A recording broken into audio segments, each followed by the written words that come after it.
Julgados e comentados. A jurisprudência sob a ótica do Ministério Público. Uma produção Ministério Público do Paraná.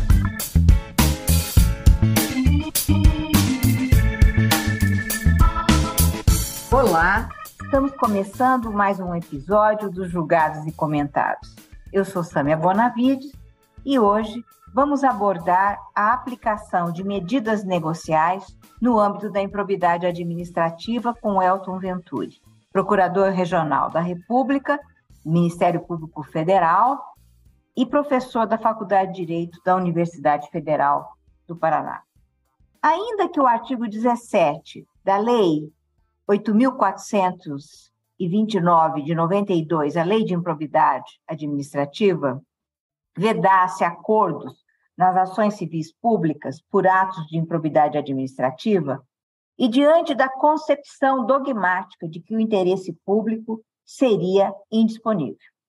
Mas as ideias evoluem à medida que o uso dos instrumentos também evolui e aconteceu que a legislação penal passou a admitir a realização de acordos.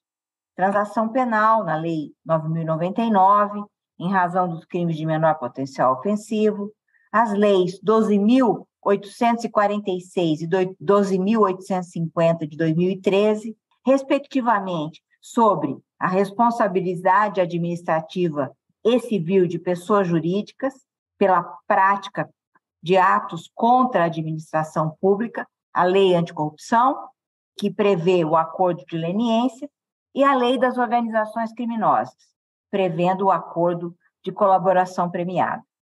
Então, a partir desse conjunto normativo, a doutrina passou a falar do microsistema de combate à corrupção ou de proteção à probidade administrativa, integrado tanto pela LIA, Lei de Improbidade Administrativa, como também pela Lei da Ação Popular, Lei 4.717, de 1965, Lei da Ação Civil Pública, Lei 7.374, de 1985, e a Lei 12.846, de 2013, com observância das diretrizes dos tratados internacionais relacionados a esse tema, os quais o Brasil ratificou, e que, portanto, poderiam, a partir de então, ser celebrados acordos nos casos de improbidade.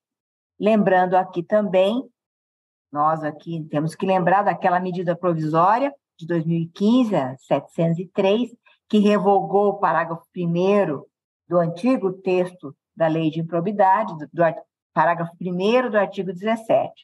E depois, a Resolução 179 de 2017 do Conselho Nacional do Ministério Público, que autorizou, né, que os ministérios públicos celebrassem termos de ajustamento de conduta no âmbito da improbidade administrativa. Com a entrada em vigor da lei do pacote anticrime, né, a lei anticrime, a Lei 13.964 de 2019, essa celeuma toda teve fim, uma vez que passou a ser permitida a celebração de acordo de não persecução civil nas ações de improbidade, dispondo depois, na legislação específica, a LIA, modificada pela Lei 14.230 de 2021, incluindo o artigo 17b, este instrumento de incentivo à solução consensual, quando for este o melhor meio de composição e de reparação do dano ao erário.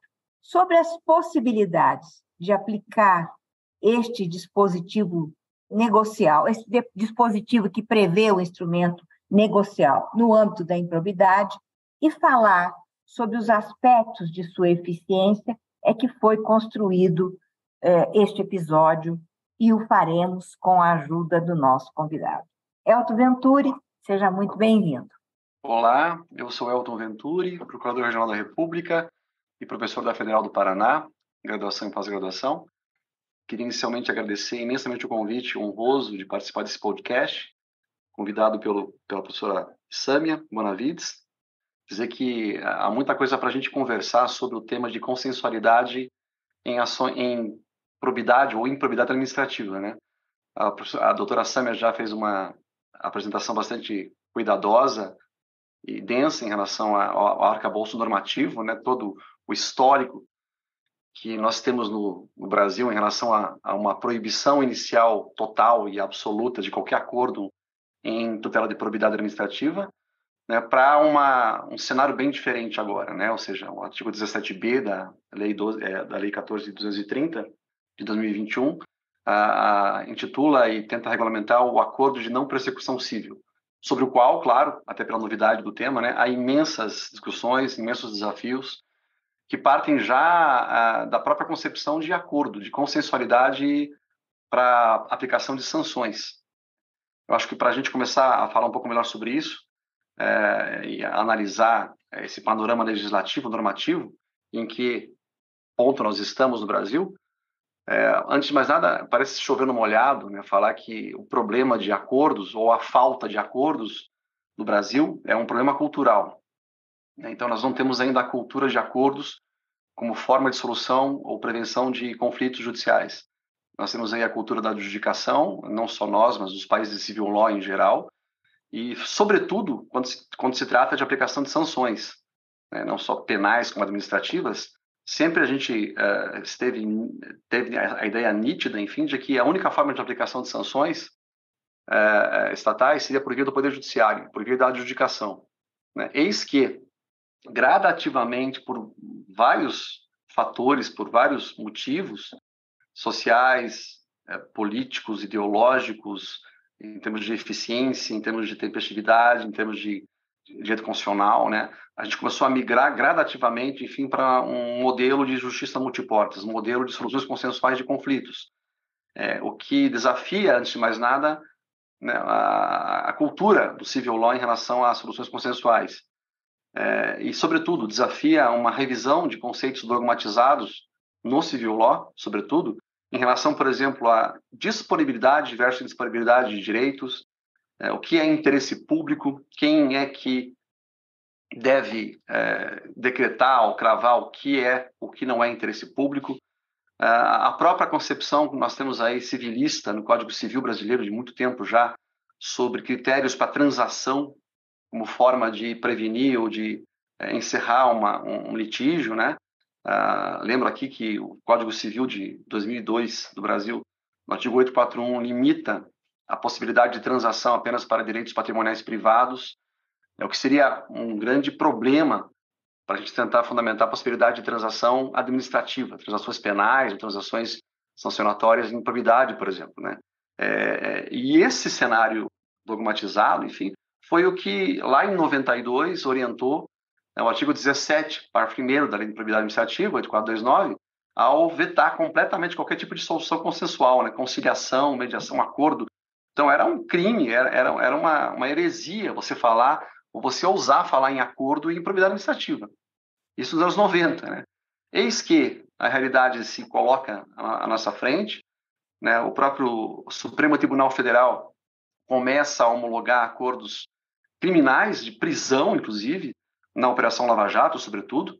Então, temos vários e vários casos, hipóteses de acordos punitivos criminais feitos e homologados no Supremo Tribunal Federal, e, de repente, a gente passou a perceber que não dava mais para estar o sol com a peneira, né? Ou seja, direitos indisponíveis começavam a ser transacionados no nosso sistema de justiça.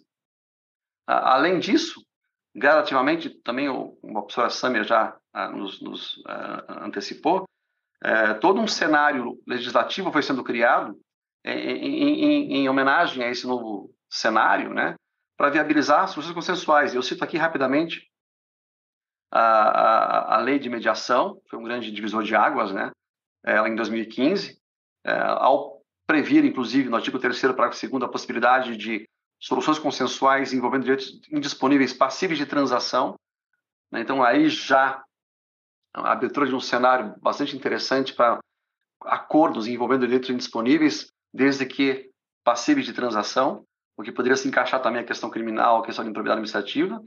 O próprio Código de Processo Civil, 2015, bastante liberal, né, que apontou a possibilidade, largas possibilidades de soluções consensuais, é um princípio processual, nosso sistema processual agora, desde 2015, né, a consensualidade, a abertura muito mais densa da possibilidade de acordos processuais pelo novo CPC, também empregáveis em matéria de processos coletivos e ações de improbidade, certamente também.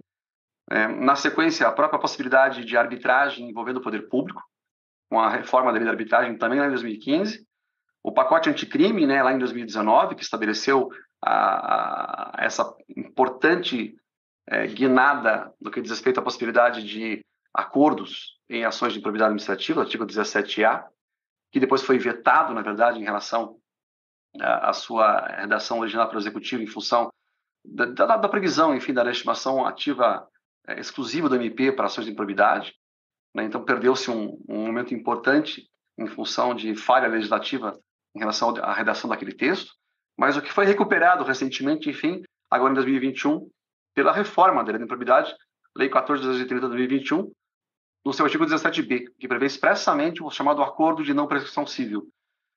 Chama atenção, enfim, talvez até para o engano, para o equívoco que esse nome possa vir a dar para os desapercebidos, né? Não se trata apenas de um acordo de não persecução civil, né? É um acordo que pode ser construído, enfim, em diversos momentos durante a persecução de improbidade, e não apenas pré-processual, para evitar uma ação de improbidade. Então, o acordo de não persecução é um acordo para não propor uma ação ou para encerrar uma ação. Então, fica aí a própria crítica ao próprio nome, mas isso se deve ao histórico da ideia da comissão que foi nomeada para construir uma nova lei de improbidade, uma reforma da lei de improbidade, com ideias iniciais de apenas estabelecer um acordo para não propor ação, o que evoluiu depois para acordos gerais, mesmo já proposta ação, mesmo em matéria de execução de sentença e tudo mais. Então, é um cenário bastante importante, bastante novo, que nos desafia aí a analisar diversas questões processuais e materiais em relação a esses acordos de não persecução civil.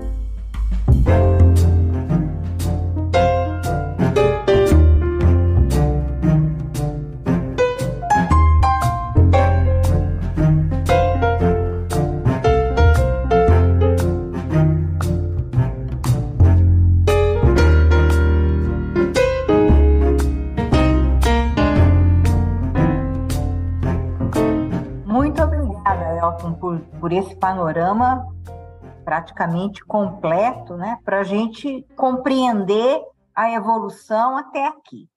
Então, eu acho que depois de você ter dado esse panorama tão completo, eu queria que você analisasse essa trajetória toda e o resultado disso na prática jurídica, o resultado disso para o Ministério Público, o resultado disso nos órgãos jurisdicionais. Como é a sua análise como Procurador Regional da República, aqui na Procuradoria Regional da República 4, se não me engano, né?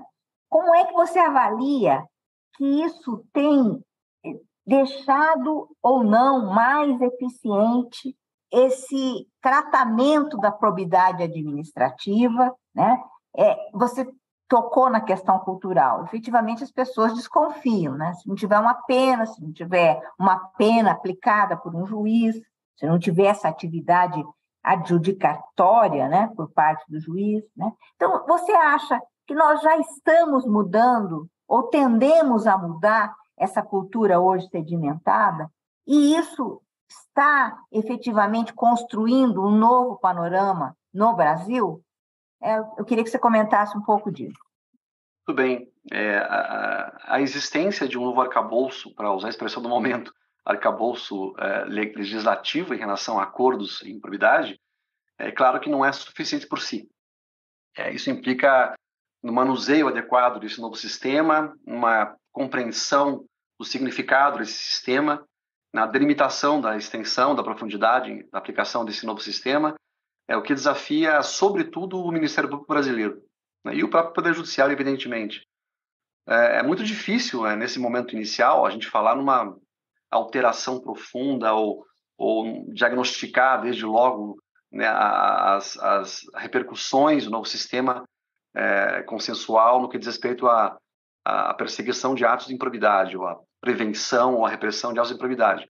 Mas o que é certo é que esse cenário só veio a lume mesmo em função da compreensão de todo mundo de que a adjudicação em matéria de improbidade era absolutamente, não digo absolutamente, você muito peremptório, né, mas era muito ineficiente, muito ineficaz. Eu me recordo de estudos feitos nos anos 2010 pelo próprio Conselho Nacional de Justiça, tentando analisar a eficiência da execução de medidas pecuniárias em improbidade, chegando a números absolutamente irrisórios, 5 a 10% de condenações em improbidade administrativa pecuniárias eram executadas efetivamente, né? Ou seja, é um cenário completamente desastroso, né? Então, acho que esse cenário também levou à compreensão da necessidade de uma nova metodologia, de uma nova mecânica de solução de conflitos de improbidade, né? O que nos vem agora em função da possibilidade de acordo de não persecução civil. Agora, o grande problema, o maior problema, é o problema de insegurança jurídica que nesse momento nós estamos vivendo em relação a esse cenário novo. Muito embora haja aí muita possibilidade de fundamentação de acordos de não persecução, no artigo 17b traz parâmetros bastante importantes legislativos, a lei ordinária federal, enfim.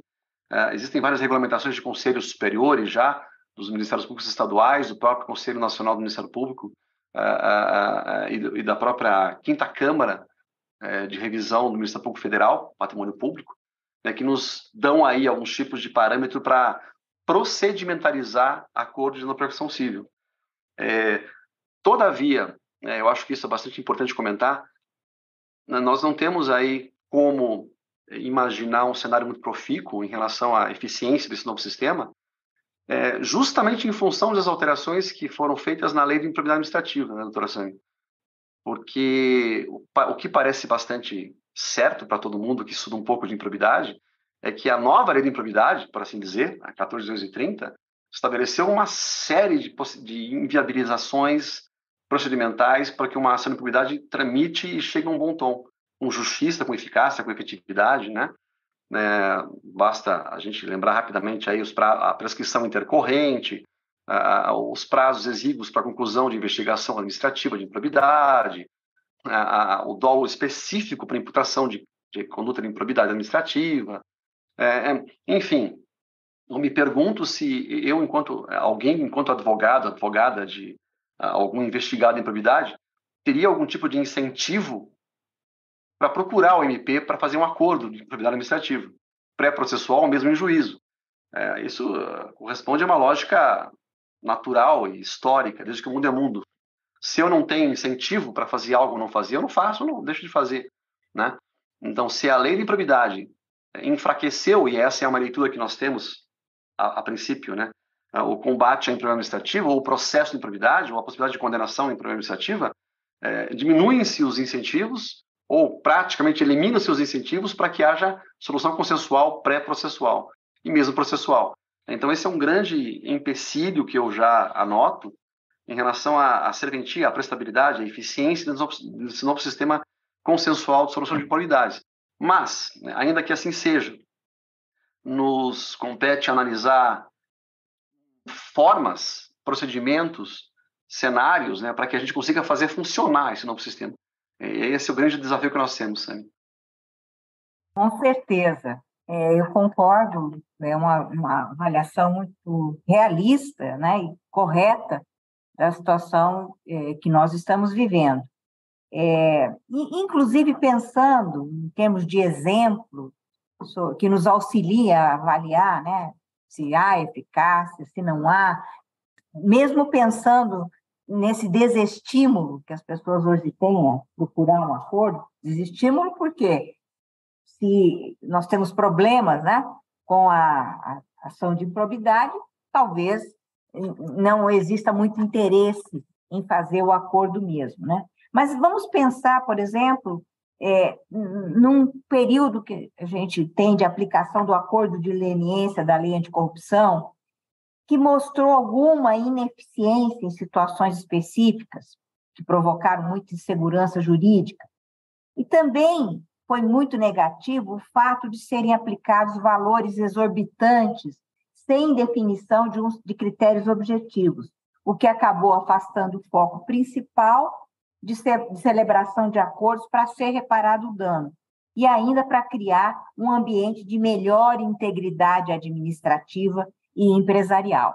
Nesse campo da integridade administrativa e empresarial, eu lembro também o disposto no parágrafo 6º do artigo 17b, né, que o acordo que se refere ao caput poderá contemplar a adoção de mecanismos e procedimentos internos de integridade, de auditoria e de incentivo à denúncia de irregularidades e de aplicação efetiva de códigos de ética e de conduta no âmbito da pessoa jurídica, se for o caso, bem como outras medidas em favor do interesse público e de boas práticas administrativas. Eu queria explorar um pouco esse parágrafo 6º, que naqueles acordos em que há a possibilidade de fazer o acordo, talvez o uso, né, lembrar do uso desse parágrafo 6º, possa vir a ser uma boa fonte da gente obter resultados preventivos, né, que se projetem para frente, inclusive, né?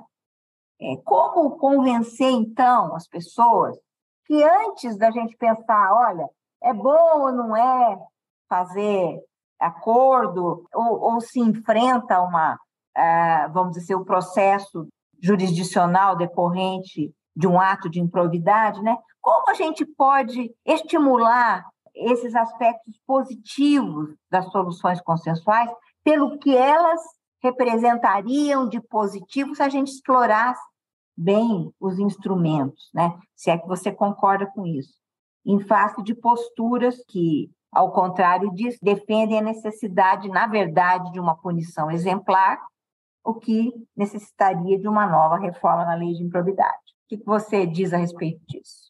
Tudo bem. Esse é um grande problema também em relação a como negociar um acordo de não persecução, né, para não se propor uma ação de improbidade ou para se extinguir uma ação de improbidade. E para sancionar uma conduta de improbidade. Afinal de contas, né, a questão que todo mundo pergunta é o cidadão comum, olha, mas se alguém praticou improbidade administrativa e o fez com dolo específico, de prejudicar o interesse público, de se locupletar ilicitamente, de lesar princípios da administração pública, se espera uma sanção.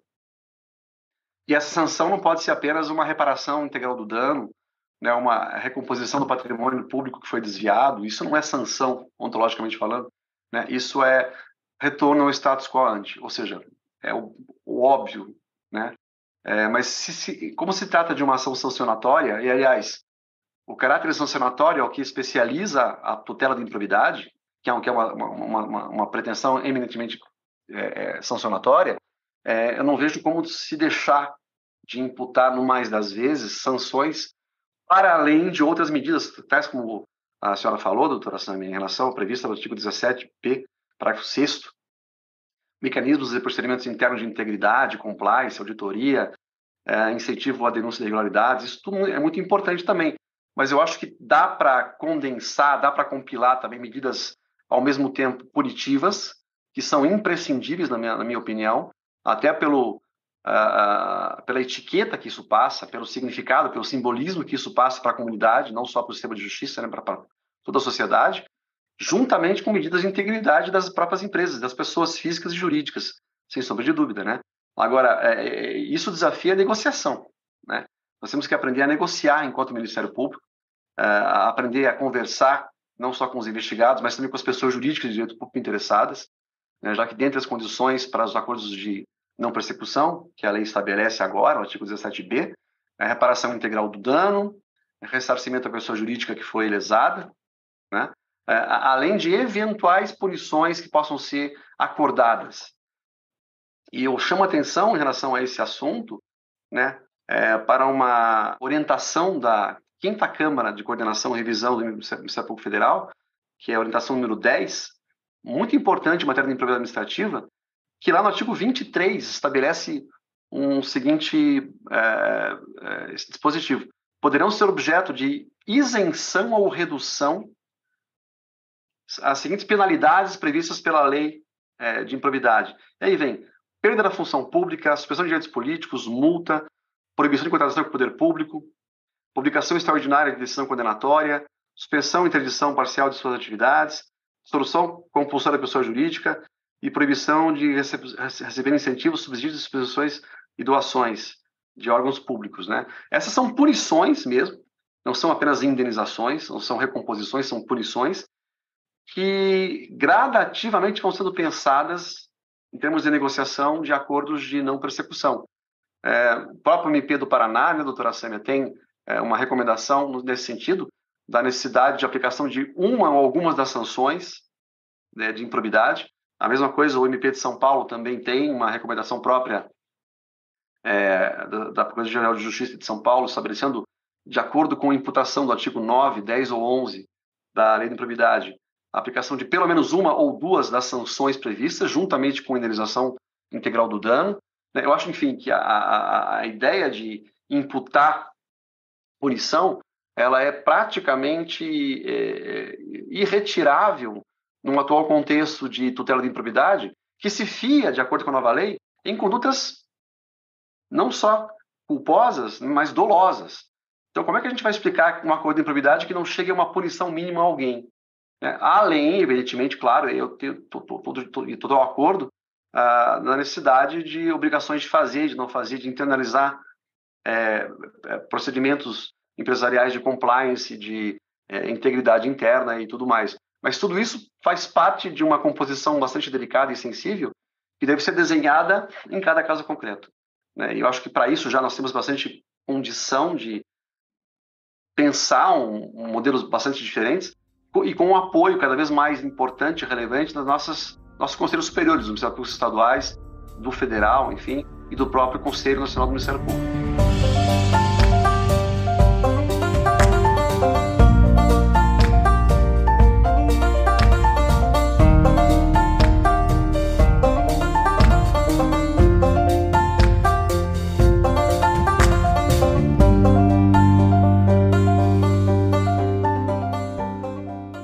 Você lembrar, inclusive, da nossa resolução número 1 do Conselho Superior do Ministério Público, e as disposições, foi muito inovador na época, foi em 2017, né? Efetivamente exigindo, sim, né? Recomendando que houvesse aplicação, inclusive. Mas e a jurisprudência? Você lembra de alguma coisa que nós podíamos, já que é um julgados e comentado, né? Como é que os tribunais se comportam em relação a isso?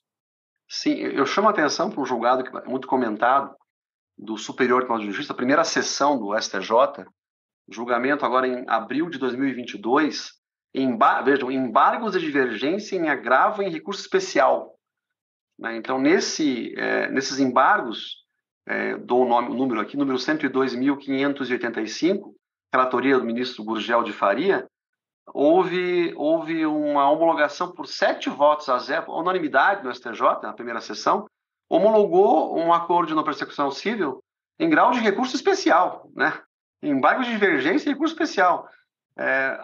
Basicamente, o caso envolvia uma troca, né, uma negociação de uma sanção inicial fixada em sentença, primeira instância, em grau de apelação também, a suspensão de direitos políticos. Não, na verdade, era contratação com o poder público de uma empresa, né? Então, essa sanção, essa pena administrativa, sanção administrativa, ela foi negociada por uma multa de 2.500.000 reais. Então, vejam que interessante, né? Em grau de recurso especial, após 2 condenações, 2 graus jurisdicionais ordinários, né?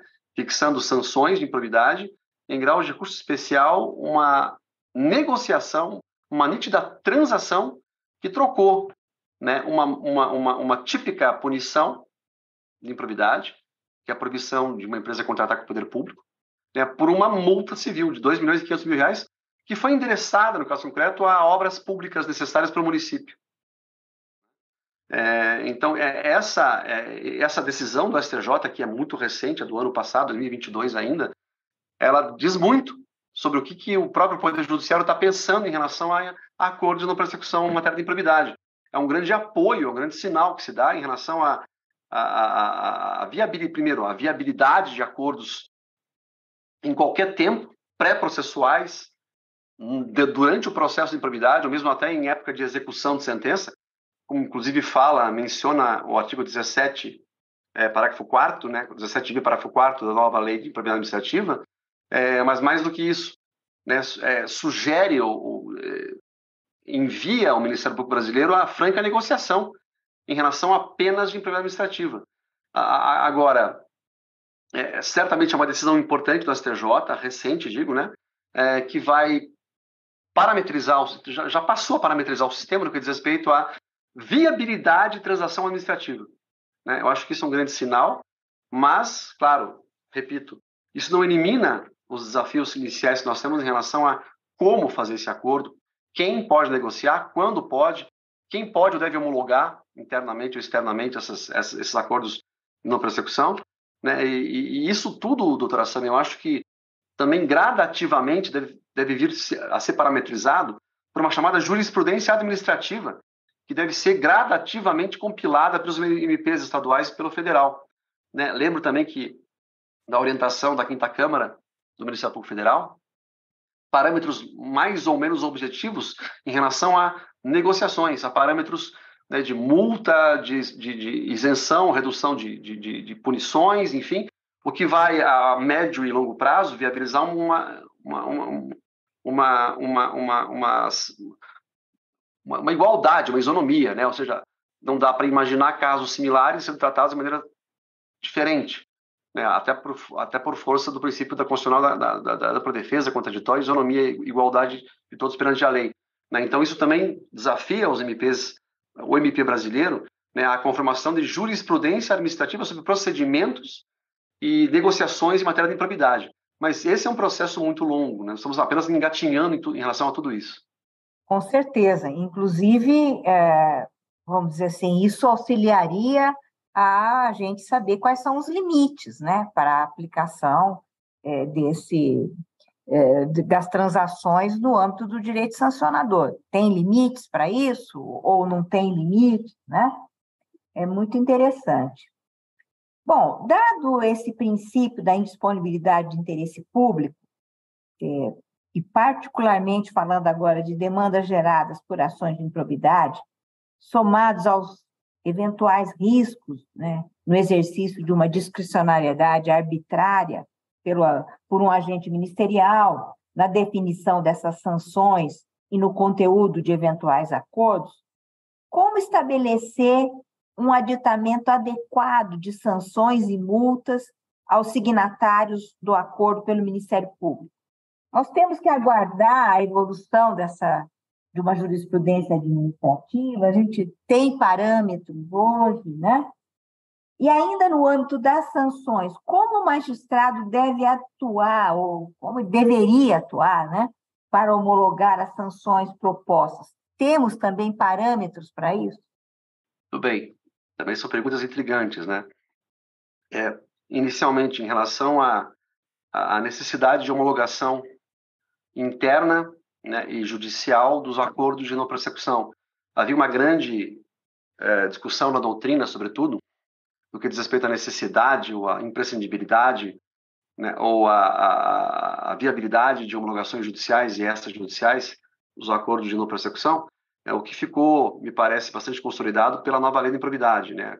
A Lei 14.230 estabelece expressamente o artigo 17b, que, em se tratando de um acordo de não persecução pré-processual, esse acordo tem que ser homologado inicialmente pelo órgão de controle interno dos Ministérios Públicos, os conselhos superiores no âmbito dos estados, né, e as câmaras temáticas do Ministério Público Federal, e, subsequentemente, inclusive, também a homologação judicial desses acordos. Então, uma prévia homologação administrativa do órgão superior competente, né, e, subsequentemente, uma homologação judicial. Já quando se trata de um acordo de não persecução feita em juízo, a lei expressamente, não, expressamente não, tacitamente, fala que não precisaria de uma prévia homologação interna de um conselho superior, e sim a mera homologação judicial. Muito embora, também chamo a atenção, a orientação número 10 da 5ª Câmara do Ministério Público Federal, da 5ª Câmara do Patrimônio Público, né, orienta que, sempre que possível, sugere-se que haja um encaminhamento à homologação da Câmara, da Quinta Câmara, de acordos pré-processuais, antes de serem levados à homologação judicial, inclusive. Eu acho isso bastante importante, né? Eu, se fosse... Hoje eu não atuo mais em acordos de leniência, acordos de não persecução, estou em segunda instância, basicamente. Não tenho mais atuado com isso, pelo menos, né? Mas eu jamais deixaria de procurar um aval, um respaldo do órgão colegiado. Eu acho que esse, aliás, é um sinal bastante contundente de como nós precisamos democratizar o debate, precisamos densificar o debate em relação a competências administrativas, em relação a acordos. Eu acho que decisões colegiadas sempre tendem a ser mais razoáveis, mais pensadas, melhor justificadas, né? Eu sei que isso também demanda debates fundamentais e infindáveis sobre independência funcional dos membros do Ministério Público, mas eu não vejo nenhum tipo de contraposição em relação à independência funcional e homologação de propostas de negociação envolvendo direitos indisponíveis, direitos envolvendo interesse envolvendo tutela da probidade administrativa. Então, primeiramente, doutora Sami, eu acho que a questão da homologação é extremamente relevante, né, tanto interna do MP como externa pelo Poder Judiciário, e para isso também eu chamo a atenção do que prevê o artigo 53 da recomendação ou da orientação da Quinta Câmara do Ministério Público Federal. Leio rapidamente lá: em face das penalidades passíveis de serem impostas ao celebrante do acordo, à luz das circunstâncias subjetivas e objetivas dos atos ilícitos relatados e das sanções e obrigações passíveis de serem fixados, as partes dialogarão com o fim de atingir consenso sobre a fixação do conteúdo da NPC judicial, no caso concreto, que deverá ser adequado e proporcional à prevenção e punição dos atos ímprobos, bem como à colaboração efetiva que o celebrante prestará ao Ministério Público Federal, aos Ministérios Públicos, né, e ao grau de utilidade, oportunidade e conveniência desta colaboração na atividade investigativa do Ministério Público. Ficando assegurado ao membro do MP a independência funcional para valorar a razoabilidade e proporcionalidade na estipulação das sanções e obrigações ao proponente. Ou seja, são orientações administrativas, evidentemente, né, mas que já sinalizam aí para viabilidade, a necessidade de um diálogo interinstitucional, inclusive, internamente institucional, e, claro, com o próprio Poder Judiciário. E para te responder, tá, e como é que o Poder Judiciário deve atuar? Como é que ele deve atuar nessa homologação de eventuais acordos de não persecução civil? Para responder a essa indagação, que também é bastante importante, e por quê? Porque nesse momento inicial de migração no sistema adjudicatório para o sistema consensual, é mais do que natural que o próprio Poder Judiciário adote antigas práticas e pense que a solução consensual é algo equivalente à adjudicação. Não é. Um magistrado, uma magistrada, quando vai chancelar um acordo, qualquer acordo, um acordo civil, um acordo penal, um acordo de não persecução civil, por exemplo, não está adjudicando a causa, não está decidindo a causa, enfim, analisando a proposta de acordo que foi negociada por terceiros, pelo MP, por exemplo, pessoa jurídica de direito público interessada, né, e os investigados. Essa percepção é mais do que necessária para que se evite, enfim, uma mistura de função adjudicatória com função chancelatória do Poder Judiciário. Eu, há um tempo atrás, escrevi um artigo publicado na revista Mediação e Arbitragem na Administração Pública sobre homologação judicial de acordos coletivos, que acabou sendo utilizada por uma comissão da qual participei, pelo Instituto Brasileiro de Direito Processual Civil, coordenada pelo professor Kazuo Watanabe, para a redação da nova lei de ação civil pública. A gente fez um capítulo inteiro atinente a acordos coletivos, e lá a gente sugeriu que a homologação judicial dos acordos coletivos deve analisar, basicamente, o devido processo legal procedimental, como é que foi concatenado o acordo, em termos de procedimento, quem, como, quando, quem foi convocado, quem não foi convocado, para se apontar eventuais equívocos, eventuais falhas no procedimento administrativo prévio, né, para o acordo, e analisar, em termos de conteúdo, apenas a justiça, a razoabilidade e a firmeza do acordo, né? Ou seja, então, quando é a adequação, justiça e razoabilidade, essas três expressões que a gente colocou no projeto de lei 1641/2021, para sinalizar qual é a conduta judicial para homologar acordos coletivos, inclusive acordos de improbidade administrativa, de não persecução e improbidade. Então, eu diria o seguinte: se um juiz, se um magistrado, uma magistrada, ou um tribunal, enfim, discorda por entender que não houve cumprimento de um devido processo legal para a formação do acordo, ou discorda do conteúdo do acordo, porque não se entendeu que esse acordo foi razoável, justo e adequado para a solução concreta, enfim, o juiz não pode se enfronhar, não pode se imiscuir nas cláusulas do acordo. O juiz tem que devolver o acordo para as partes renegociarem, apontando vícios procedimentais ou inconsistências materiais. Essa é a postura judicial, tal como já acontece há muitos anos, enfim, nos Estados Unidos, nas class actions dos Estados Unidos, né?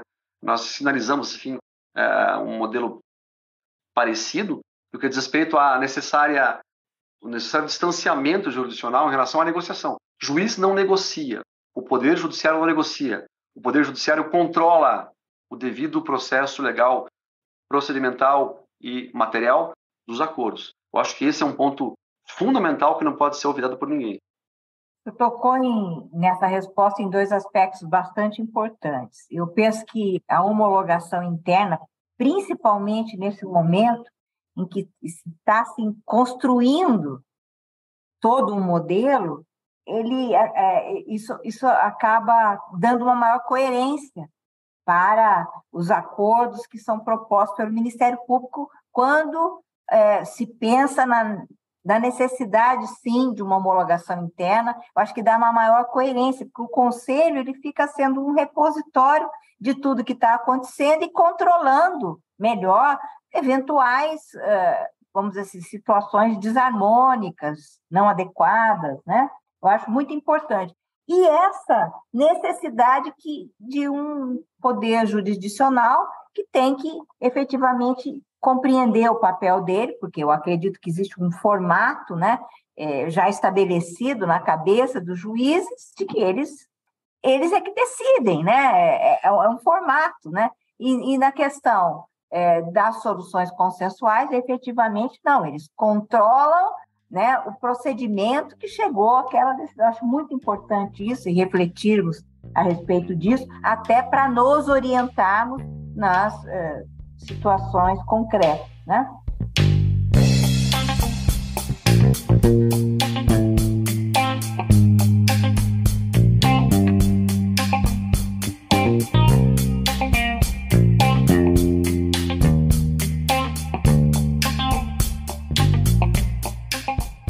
Nós estamos, infelizmente, aqui caminhando para uma última proposta aqui de questionamento, né? Uma pena, porque é uma conversa muito produtiva e acredito que vai trazer, assim, orientações valiosíssimas para quem está ouvindo esse podcast, né?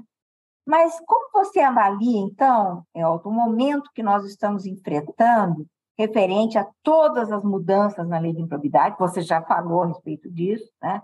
Nós temos aí um problema, a gente observa isso, né? É um problema que pode, inclusive, comprometer a própria condução, né, dos acordos da área de improbidade. Como contornar essas dificuldades para, como membros do Ministério Público, continuar, né, um processo de luta por uma maior probidade administrativa no campo dos nossos bens públicos? A pergunta de $1 milhão, na verdade, né? A gente pode atuar com mais efetividade, com mais eficiência do que diz respeito à tutela da probidade administrativa nesse cenário atual que nos lança para tentativas de solução consensual, mas, ao mesmo tempo, com as reformas da lei de improbidade que denotam aí uma dificuldade muito grande em se conseguir condenações em improbidade. Né? Como voltamos ao início da nossa conversa de hoje, se não há incentivos legais para que as pessoas façam acordos, os acordos não ocorrerão.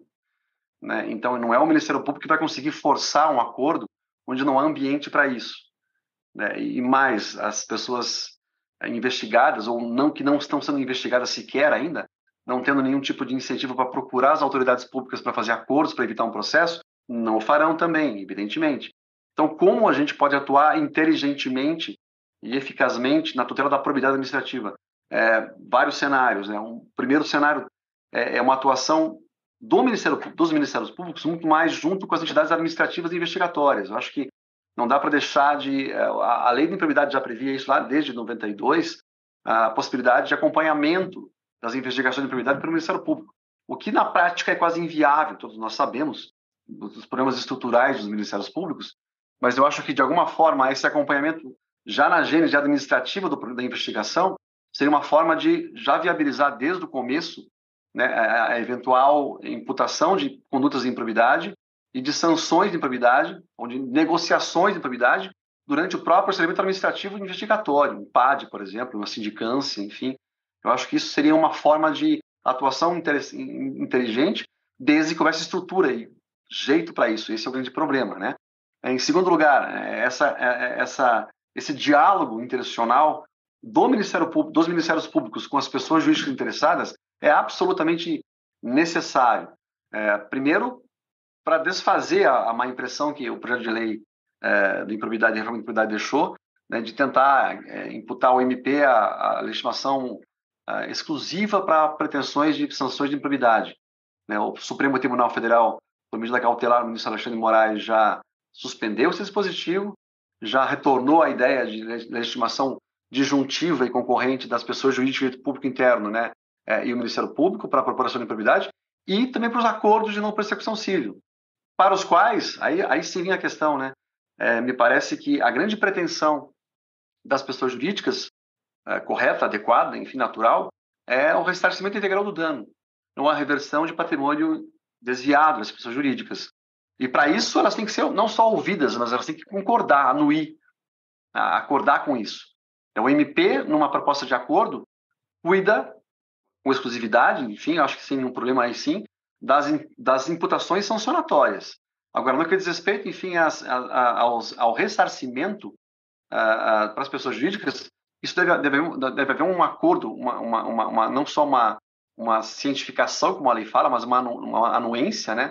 Mas uma concordância da pessoa jurídica, sob pena dos acordos serem acordos meramente parciais, né? E não inviabilizarem que as pessoas jurídicas, descontentes com os acordos, impugnem esses acordos ou procurem o judiciário para aumentar eventuais condenações, o que pode depor contra a ideia de acordos de soluções consensuais para as pessoas investigadas, né?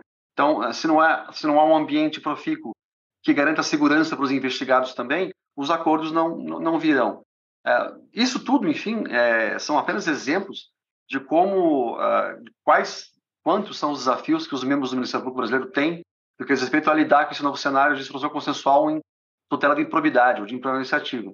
Mas eu acho que gradativamente, com apoio imprescindível, primeiro, né, dos nossos órgãos de controle, os órgãos superiores, os conselhos superiores, o Conselho Nacional do Ministério Público também, evidentemente, né, e encontros como esse que nós estamos sendo nesse podcast, Sâmia, nos ajudam a pensar ou a repensar um sistema e a construir um sistema. Eu sempre digo isso, acho que é importante destacar, nós estamos em uma fase de plena construção, nós estamos engatinhando, estamos começando o caminho, começando a caminhar, né? Então, todos nós com muitas angústias, com muitas apreensões, com muitas indagações na cabeça, são mais preocupações, são mais dúvidas do que soluções, mas eu tenho certeza que uma forma de equalizar boa parte dessas nossas angústias é a gente dialogar, né? Dialogar internamente, preparar os nossos membros do Ministério Público Brasileiro e do Poder Judiciário, evidentemente, com curso de formação, aperfeiçoamento, né? O que já nós temos aí verificado está acontecendo francamente no Brasil nos últimos 10 anos, pelo menos, né? E temos iniciativas como essa, desses podcasts fenomenais que o MP Estadual do Paraná está fazendo, viabilizando aí uma franca discussão de temas tão importantes como esse o tema de acordo de não persecução civil, sabe? Exatamente. Nesse ponto, os tais diálogos interinstitucionais são muito importantes, como também os diálogos institucionais, os internos, né? E você complementou aí algo que eu tinha deixado no questionamento anterior, de tratar dessa relevância da participação do ente público lesado na negociação e formalização do acordo, né? Gostaria de registrar isso, porque eu deixei de fazer num dos questionamentos, mas é muito importante isso que você ressaltou agora, né? Chamou a atenção dos que estão nos ouvindo, né? Porque eu acho que você fechou, né? Porque quem sabe de qual é o quantum dessa reparação é o ente lesado mesmo.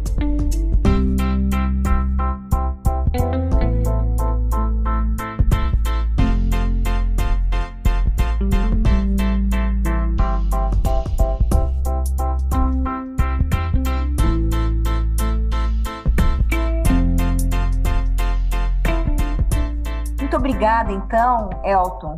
Eu queria agradecer a você, procurador da República, do Ministério Público Federal, procurador regional da República e professor da Federal, por participação nesse episódio. Você pode agora usar uns minutinhos aí para você se despedir dos nossos ouvintes e, na sequência, eu vou encerrar o podcast.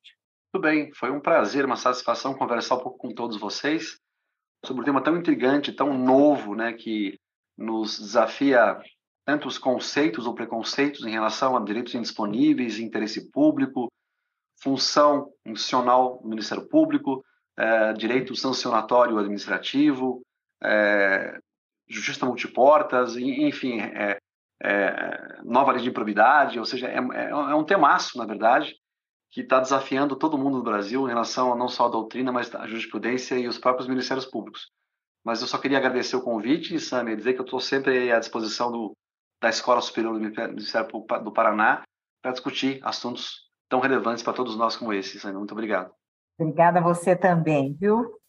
E você que está acompanhando até aqui, não se esqueça de curtir ou se inscrever em nossas redes sociais e assinar nosso podcast no aplicativo de sua preferência.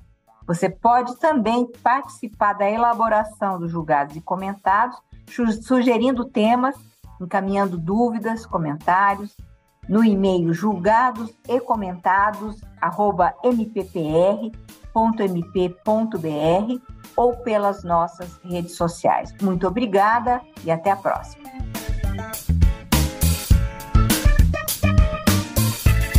Uma produção Ministério Público do Paraná.